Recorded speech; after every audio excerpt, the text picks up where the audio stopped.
your marriage is rocky, if you think you're hiding it from your kids, you're not. Yeah. They know, and they're kind of walking on eggshells like, oh, I don't want to make mom cry, or I don't want to tip dad off, or, like, and you don't want them to feel it. You want them to know mom and dad are good. Like, you do what you need to do, mom and dad are good. Yep. That's a gift you can give to your kids. That's a huge gift. And I think it's just a mindset shift for parents. I think it's the number one gift you can give your kids. It is. And okay, I have another point on that, so don't let me forget. But I think it's just a mindset shift for parents of you're not being selfish to focus on your marriage. You're giving your children a gift by focusing on your marriage. Yeah. It's just a little shift. This is one thing I tell our boys all the time, is that they have a big responsibility with their sisters, because the way they treat their sisters, what their sister's going to expect and think of is normal, and what they'll look for in a husband.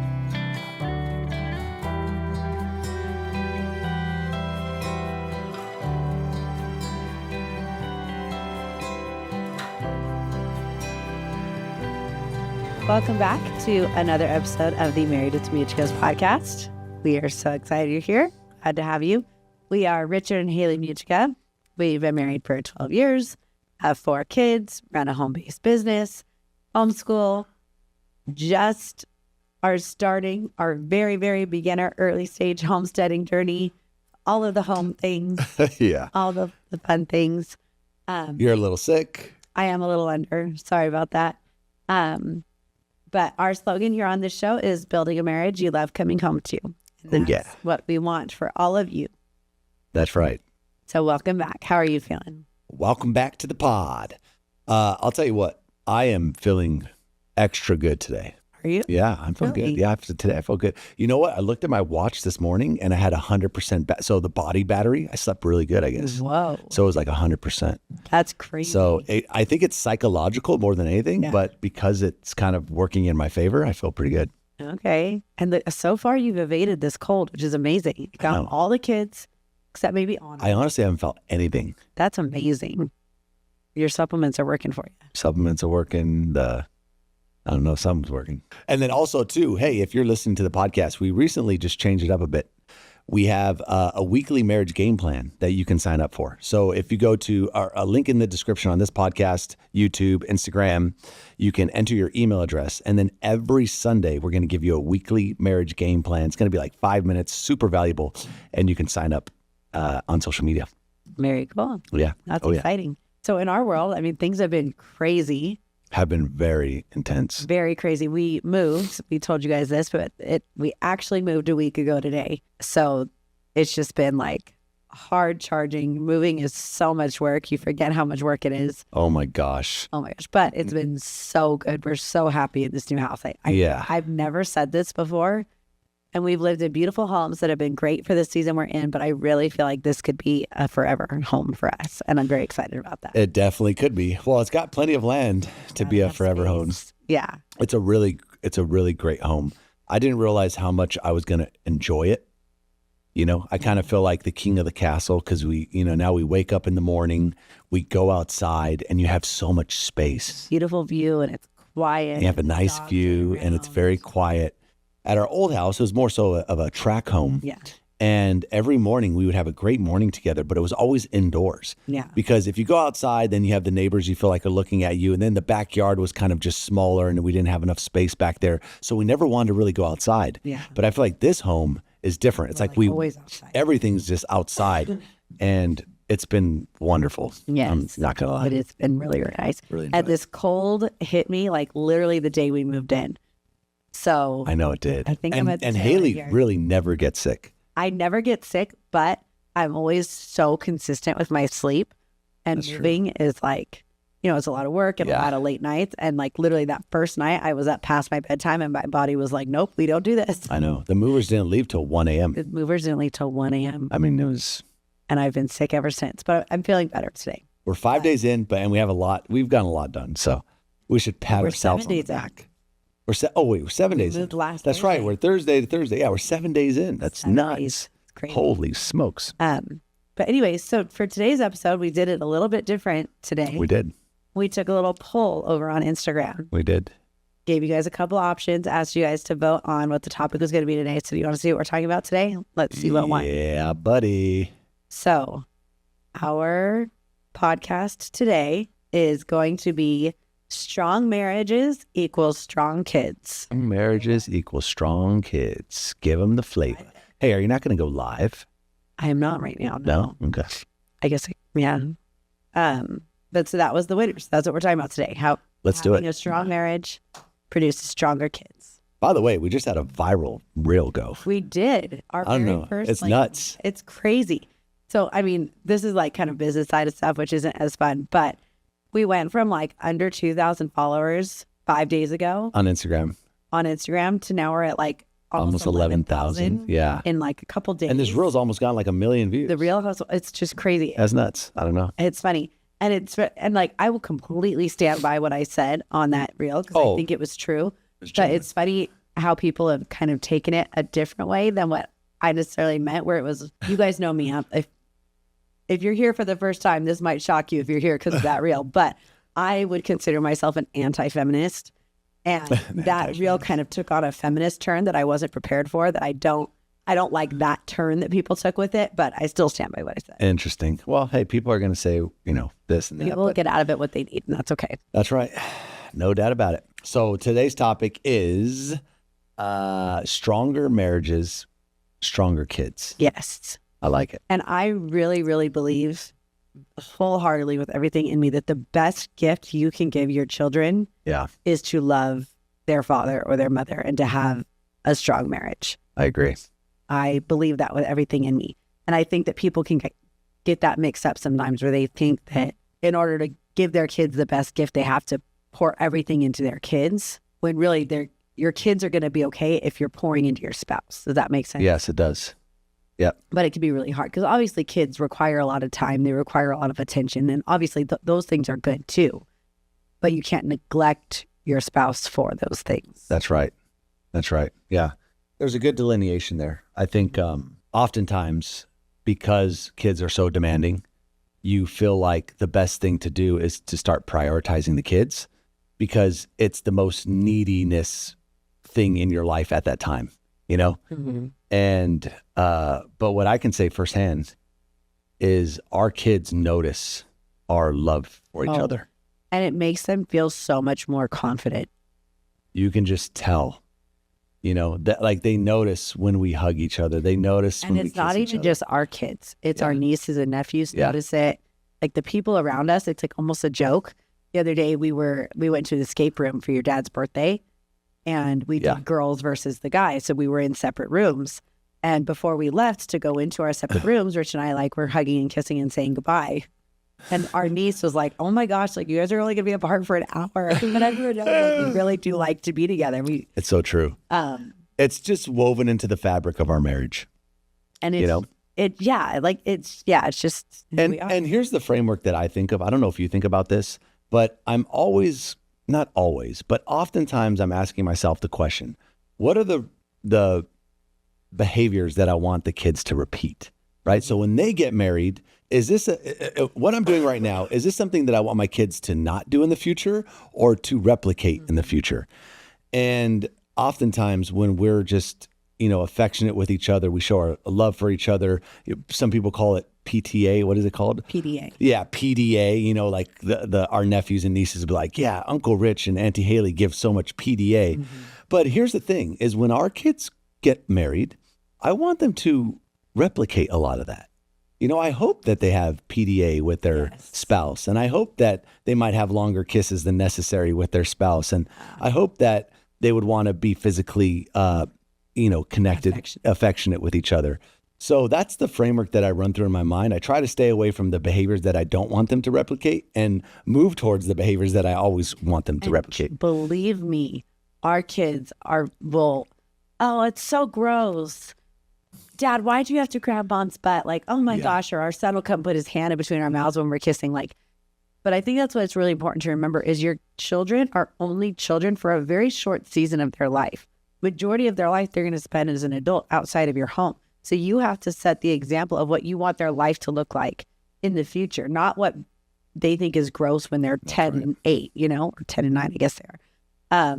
You don't want to cater to that because that is so fleeting and so temporary. But what they are, like you're saying, you want them to repeat when they're older is those things. So just, they think it's gross. Yeah. Forget Yeah. that. You know how I'd equate it? This is how I think about it. When they're like, oh, that's gross, Dad, Mom. It's the same thing when a boy goes or a girl goes, you have cooties. Yeah.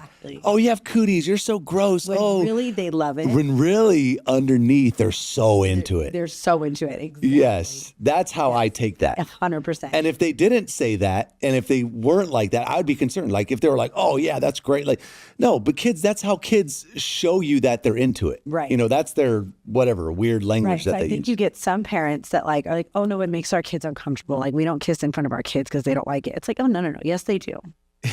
Yes, they do. Yes, they do. And they probably really do think it's gross. Yeah. But it gives them so much stability and so much comfort and so much confidence to know that like mom and dad are good. Are solid. Mom and dad are good. It's the foundation of the family. Like the marriage is the foundation. Yeah. And if that's weak, the kids can get weak. You know what I'm saying? And just kids are so smart and kids are really intuitive. Perceptive, yeah. And they're really perceptive. Very and much. If your marriage is rocky, if you think you're hiding it from your kids, you're not. Yes. They know, and they're kind of walking on eggshells like, oh, I don't want to make mom cry, or I don't want to tip dad off, or, you know, like, and you don't want them to feel like that. You want them to know mom and dad are good. Like you do what you need to do. Mom and dad are good. Yep. You know, that's a gift you can give to your kids. That's a huge gift. And I think it's just a mindset shift for parents. I think it's the number one gift you can give your kids. It is. And okay, I have another point on that, so don't let me forget. But I think it's just a mindset shift for parents of you're not being selfish to focus on your marriage. You're giving your children a gift by focusing on your marriage. Yep. It's just a little shift. Yep. This is one thing I tell our boys all the time is that they have a big responsibility with their sisters because the way they treat their sisters, what their sister's going to expect and think of is normal and what they'll look for in a husband. But the same is true for the example you leave in your marriage, right? What you do, your children are going to grow up thinking is normal, and it's what they're going to look for. If you want your daughter to grow up and find a man that treats her well, you have to treat her mother well. Or if you want your sons to grow up and find a woman who takes care of them, you got to take care of their father. We could stay on that point for all day long. That could be the entire podcast. That could be the entire podcast. So important. What kids see is what kids do. But at the same time, if you neglect your spouse because you're focusing on your kids, they're going to grow up and find a spouse that neglects them to focus on their kids. And you don't want your kid, like I said, they're only a kid for a little while. They're a grown-up in their own marriage, in their own home a lot longer. Yep. You don't want them to go be neglected for 50, 60 years because their spouse is focusing on their kids. That's right. Grandkids. Yeah. You know what I mean? Yeah. No. Do you remember that one stat that we gave? This is in one of the early episodes. Do you know the average marriage age for a divorce? Was it like 19? 19 years. And I started thinking about that. I'm like, well, why is that? And it's exactly because of what you said. They have a marriage and they put all the focus, time, and attention into the kids. When do the kids start leaving the house? About 19, 18 years old. You know, they're going to college, they're off to there. And now the parents are stuck with each other and they don't know each other anymore because all the focus went into the kids. And I find that to be a very fascinating stat. Yeah. So let's not, we can learn from that though. Like you can learn from that and do the opposite. Well, and I just want to speak to parents with older kids like that. If you think, oh, my kids are out of the house, we don't need to be married anymore. Your kids still do need you to be married. Yeah. They really do. Like without, I guess, getting too personal. We'll get personal. There's just been situations in our lives where it's looked like things have gotten unstable and it's very uncomfortable. And it's it produces a lot of like, oh my gosh, but what about the grandkids? And what are holidays going to look like? And, it's like, it's a gift to give your children to be happy and for your kids to know, even your adult kids who aren't living in your home anymore, to know that mom and dad are good. Yeah. And not to mention, I mean, if we go into the biblicalness of it, there's only, it's very hard to find biblical grounds for divorce other than, what is it? Infidelity. Yeah. So. And even that, I mean, that's a whole other episode, but even infidelity, even though it's grounds for divorce, it still is not God's desire. Oh, no, of course. He allows it, but when things can be worked on. Fight for your marriage, man. Always. Yeah. Fight. I'm going to wear a shirt that says fight. I like that. Like that? I do. Yeah. So what are some practical ways that you can make this happen in your marriage? You know, people are listening and they're like, okay, strong marriage. I'm bought into the concept. It makes sense. Like, I believe you. A stronger marriage is going to produce stronger kids. So what's a practical way to kind of think about that in terms of? Well, I think a big one that we're at least big advocates for is physical affection. Yeah. And like, it might seem over the top, but like, let your kids see you be physically affectionate. Kissing, hugging, grabbing the butt, all of those things, right? The whole those shebang. Are all good. Yeah.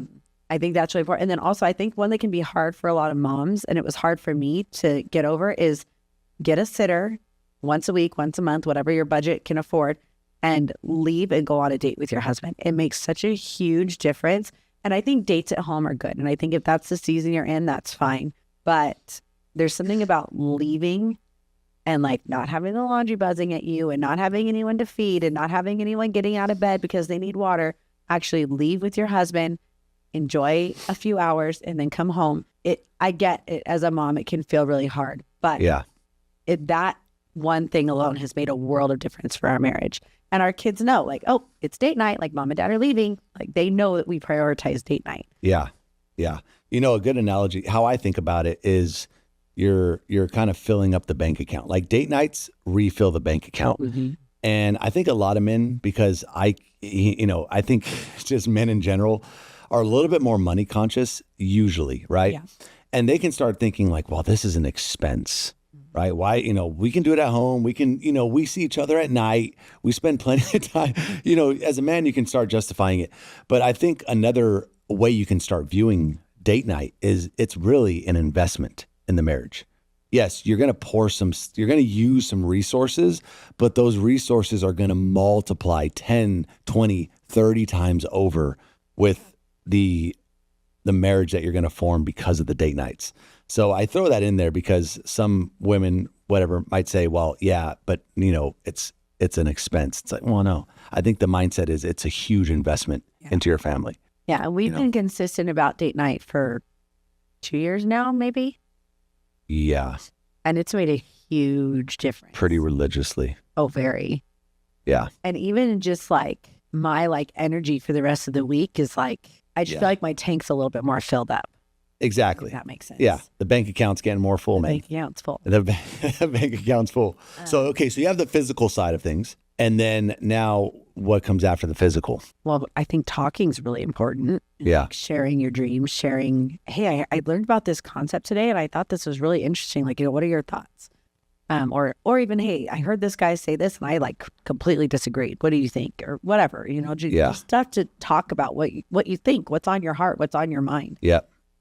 It's a good point because I think our kids see a lot of the conversations that we have in open public, how we process certain decision-making criteria. A lot of those things are discussed just out. I mean, whether we're in the car with the kids, we're in the living room with the kids, we're discussing these topics in front of them all. And we have one kid in particular that I know really listens to all of these things. But I think that's really good because he's, like you said, he's able to see how we work through things, how we talk about things, how we communicate things, what we think about these big ideas. Yep. And now we're training them on how to think like us. It's indoctrination, but hey, that's what you got to do. How to think like us, but also just how to approach any situation. Life. Where you got to talk about something. Like, what does that look like? A lot of people don't know how to do that. Yeah. How to share their perspective and how to listen to someone else's perspective respectfully. That's a gift you can give your kids, is showing them how to do that. Mm-hmm. Yeah. Well, here's the thing. Kids see what they do. I mean, they do what they see. Mm-hmm. And I'm very conscious of that. And I know that the best way to train my kids is not necessarily tell them words. It's by the daily actions that they see. Mm-hmm. And if you start thinking about that as a married couple, it's like, okay, my kids will ultimately do what I do. It's like you start thinking, the pressure's on, right? Their marriage is largely going to be referenced by your marriage. Their communication is going to be referenced by your communication style. Yeah. The way they process arguments and fights and, mom and dad had a disagreement. They're going to remember that when they get older and they're going to be like, mom and dad approached it like this. Even in really subconscious ways of like, if you as your husband and wife, you can't communicate without getting angry, without yelling.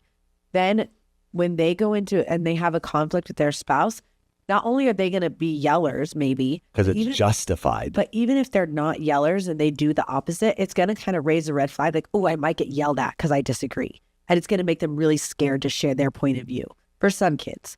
Yeah. You know, and then so now you're giving somebody that's like timid, oh, I've got to hide in this shell because of what you did with your spouse. And so if you want your kids to be confident and able to share their perspective, you've got to show that, hey, perspectives are welcome. We want to hear your perspective. There's no criticizing. Only feedback. Feedback. That's right. Yeah, 100%. That was a really good delineation. I liked that a lot. And then I think spiritually, I think it's also really important to go to church together. Oh, man. Come on. Say it again, sister. Got to go to church together. And Can I get an amen? amen. Yeah. And we've got, okay, this is just me. Now, I understand other people might disagree, but for me, I won't let our kids sit in church with us. They are going to go to their class at church. And because our church has a fantastic children's program, and I know that they learn a lot. It's not just like, hey, color this while your parents are gone. Yeah. They're learning a lot. Dad and I are going to go sit in church and we're going to learn and we're going to worship together and we're going to hold hands and we're going to cuddle a little bit on the pew and then we'll come pick you up in an hour. Yeah. Church is like a mini date. It's like a mini date. Yeah. It's a mini date for us. And then we get in the car and we talk about the sermon and what we heard and our kids are able to hear. And we'll tell the kids, hey, what did you guys learn about? Here's what Dad and I learned about today. It was really interesting. And then they'll hear Dad and I talk about it. And I think church is a must. Church is a must. It's not a nice to have. It's a must have. It's a must have. In our family, it's a must have. And here's another thing. Don't think for a second that our kids wake up in the morning and just want to go to church. Oh, I can't tell you. Every single morning. Oh, church, Mom. They start crying. Except the girls. They're like, oh, and no, they all love it afterwards. Afterwards, they love it. Girls love it. Getting them there is like a nightmare. It's like, man, you think the world's going to fall apart. They're all just like, oh, this sucks. Why do we have to go to church? We go to church. Everybody gets out. Everybody's like, oh, church was awesome. Mommy, I learned this.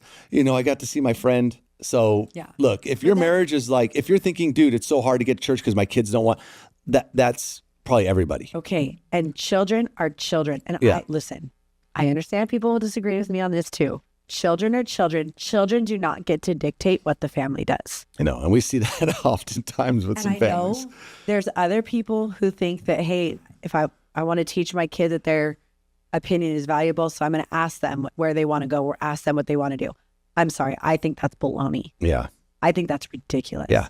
I think that kids get a lot of confidence and security from knowing that mom and dad know what we're doing. And there's a time where they're going to grow up and they're going to be in charge of their schedule. It is not yet. Yeah. And they are not the center of the world and they are not going to dictate what the family does. So we are not going to not go to church because the kids don't want to go to church. Even just from a science-based perspective, their brains are nowhere near developed. Too much pressure for them. They don't know. Like they think they know, like their cognitive reasoning, their ability to think clearly is just not developed. They think that they know, but they also at the same time know that they don't know. Yeah, but they're trying to see what they can get away with. So it's right? very uncomfortable. Who's the leader, right? That's a very uncomfortable limbo for kids to be in charge because they know that they're not ready for it. They'll do it if you give it to them, but they don't want to. They think they want to, but they know they don't want to. You know what I mean? Yeah. So just like you don't judge your PDA by what your kids are okay with, you don't judge whether or not you go to church. Mom, I don't want to do homeschool. It's like, well, that's a good perspective. I appreciate that, but you're going to do homeschool. Yeah. Which, for the record, our kids don't complain. Well, they complain about doing school, but they don't complain about being homeschooled. They would rather be homeschooled than go to school. Yeah. But they still, okay, this is a total side note, but it is shocking to me. Our kids have been homeschooled since the dawn of time. It's all we've ever done. Yeah. And every day when I say, okay, guys, time for school, they're surprised. I'm like, we do this every day. How is this a shock? It's bizarre. Homeschool today, Mommy? Oh, that's too funny. Yeah. Yeah. The kids they call them kids for a reason. Exactly. So. And we have a childhood for a reason. That's why we're not born little adults. It takes a childhood to become an adult. Yes. So you don't give adult responsibility to children. Yep. It's not fair. So is it safe to say that, the strength of your marriage is a huge factor in the strength of your kids? Of course. That's a fair statement. Yes. And I think the strength of the family is purely a mirror of the strength of the marriage. It's a reflection. It's a reflection. And you do not fool yourself into thinking that your kids can be strong and confident in all of these things without having a strong marriage. They are going to suffer somewhere, whether it's in who they choose for a spouse or how confident they are sharing their opinion or what they accept as normal. They're going to suffer somewhere if you can't get your marriage under control. That's right. Okay, so we talked about my kind of what I saw as the physical, emotional, and the spiritual ways to prioritize your marriage. What did I miss any that you think that we do? Oh, I have one more. Yeah. I think a really important one is we go to bed together at the same time every night. There's no like, oh, I'm going to stay up and play my video game for a while. You go to bed and I'll be there later. Yeah. Like there's none of that. That's an absolute must. Yeah. Or another one that I think couples get into, it's like, hey, I'm going to work tonight. And, And we did have a season of that, to be fair. Yeah, we did have a season. There was a season where it was just grind. That's a really good point. I forgot about that season. No, I think there was about a year or so where we didn't go to bed actually together because we were trying to get the side hustle going. Yeah, and it paid off, and it did pay off to do. So that's a great point. There's definitely seasons, but I think you have to. It can't become your norm. It has to be acknowledged that this is for a season, and we're going to move on from this. Yeah, sleeping together. That's a huge one. Anything else that I think and of? And honestly, as like frivolous and silly as this sounds, as much sex as possible. That's a given. It really and it's not, whatever, I'm just gonna leave it at that, but it's important. What were you going to say? Just have as much sex as possible. Yeah. Well, and here's the thing. The reason why you want to have as much sex as possible is because no matter how you slice it, you're going to feel more connected to your spouse. And if you're more connected to your spouse, what does that mean? You're going to show that more in front of the kids, and then that's going to strengthen, it's a cycle. And of course, sex physically is fun. It's good. It's one of God's greatest gifts. How fun is it? It's the best. But like you're saying, it's that the intimacy and the bond and the emotional attachment and the security. It's so many things under the surface. It's not just the physical act. Even though the physical act is... No, it's not. I know exactly what you're saying. Yeah. Dude, look, not to go too much into it, but the periods where we're having the most sex is when we're having the best marriage too. Yes. It goes hand in hand. It's the gateway drug. They say what, marijuana is like the gateway drug to whatever else, but sex is the gateway drug to a great Or it's like what came first, the chicken or the egg? It's like, do you have a lot of sex because your marriage is good, or is your marriage good because you have a lot of sex? Well, they're kind of both. They're kind of both, yeah. It's just like, the circle of life, baby. Mufasa, or was it Mufasa? Lion King. Okay. The circle. That's my favorite. He's like holding him up in the camera. Anyways, that got kind of wild. But yes, I mean, so bottom line is yes, stronger marriage, stronger kids, and it might be the holy grail. Best gift you can give your children is a strong, healthy marriage. Now, if you don't have a strong, healthy marriage, that's a whole nother story. Obviously it's always a work in progress, but we have so many episodes on, And that's the beautiful thing is it can be worked on, and it can be improved. Okay. Hey, let me ask you this. There's probably people listening that say, man, for the last 10 years, I've been doing it maybe a little wrong. I've been prioritizing the kids. I've been letting the busyness of life move me and the husband, or the husband and my spouse, away from each other. How do we now bring it back to this? Like, how do we get out of that cycle and start this new cycle together? I bet you there's some people thinking like this. I'm sure there are. And, now you have to almost change the culture of your family a little bit. Like, it's going to be a culture shock, because you might feel like, you ever heard of a sunk cost fallacy? No. It's the sunk cost fallacy. How can I describe this? It's where you're doing something for so long, you feel like you have to continue doing it, even though you know it's not the right way to do it. So for example, let's just say you start a business and you realize this business is going nowhere, but you've put so much time, effort, and energy into it. You're like, well, I'm going to continue doing it because I've been doing it for so long, even though you know it's not right. Okay, can I give an example of that? Yeah. We had a really good friend, and we were probably in our mid-20s. We were still really young at this time. And he was a mechanic. Yeah. And he hated being a mechanic. Yes. But he had spent $7,000 on all his mechanic tools. Yeah. So he felt like, I can't not be a mechanic because I spent all this money on these tools. He's no longer a mechanic. He's an Yeah. IT guy. And he's loving it. And he's so good at it. Makes way more money. He's just loving life. But okay. Yeah. So my point was, don't get caught into the sunk cost fallacy of, well, you know what? Maybe we should just continue doing what we're doing because we've been doing it for so long. Like, it might be time to let's change it. Yeah. And so I would say I would give 4 like practical things you can do today to change it. 1, book a sitter for date night as often as you can. Once a week preferable, but if it's twice a month, once a month, whatever, book a sitter and start that. 2, start having sex as often as possible. Like, keep a little money jar and put $1 in it every time you have sex and see how many dollars you can get in a month. Ooh, tracking. I love it. You know? What gets measured gets managed. Oh, yeah. Okay. I would also buy the marriage journal from the Beating 50. How many times have we said that? We need to get paid for this. I know. We've been married. You know what? We're going to come out with our own marriage journal. You know what? Maybe one day. I think we need to come out with our own marriage journal. You have to go to beating50%.com and buy the marriage journal, and once a week sit down with your spouse and connect that way. Absolutely must. And then what was the 4th one? I don't know. Have sex, go on a date night, do the marriage journal. If I remember the 4th one, I'll tell you. But those 3 are a really good head start. I know the 4th one. I'll give you a 4th one. Okay, let's hear it. Have a conversation about it. Yeah. Sit down. Hey, whether you're a husband listening to this, a spouse, one on a date night, just be like, hey, you know what? I was listening to this podcast and this is what they were talking about. And, you know, they were talking about how a strong marriage, kind of prioritizing the marriage, is going to help our kids and XYZ. And I felt like for the longest time, we've kind of drifted away from that. We've been maybe placing more focus on the kids and raising the kids and sports and busyness. I'd love to like try this out. Like, can we maybe prioritize us in this next season of life? And that could kick it off. Absolutely. And it sets the tone for what's to come. And then there's a movie that we've referenced before called Fireproof. But you might kind of find yourself in a situation like that. And that situation would be, you tell your spouse, hey, I really want to change the way we're doing things, but your spouse isn't really on board yet, or they don't really believe you. So you might have to actually do the work for a little while before your spouse jumps on board.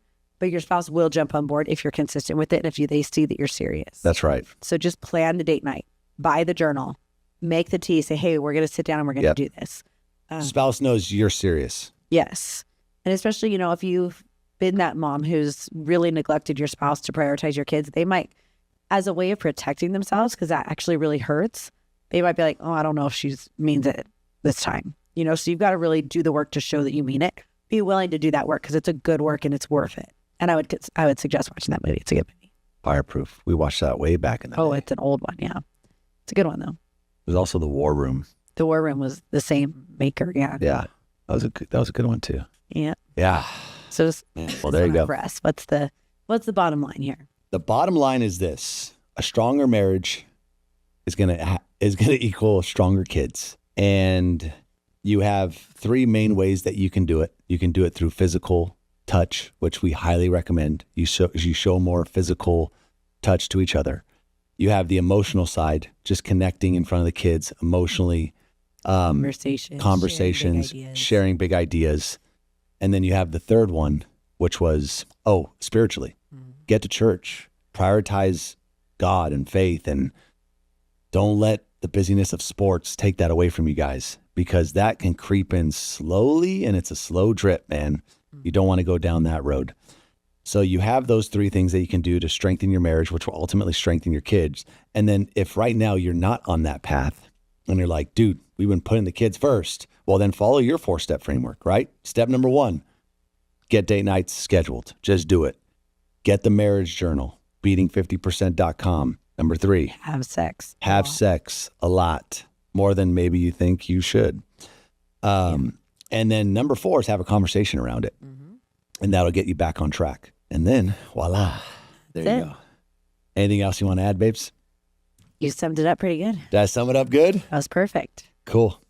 So as always, you guys can follow us on Instagram at Married with the Mugicas, YouTube, Married with the Mugicas. I think we're also on TikTok now. Yeah, we just started TikTok. I don't know if anybody does TikTok. Twitter. We want to start Twitter. So we're going to break up the reels a little bit. Haley had a good idea. Yeah. Hey, we post a lot of reels. So, we should probably have some of it, just us, like family life, what we're going to try to do.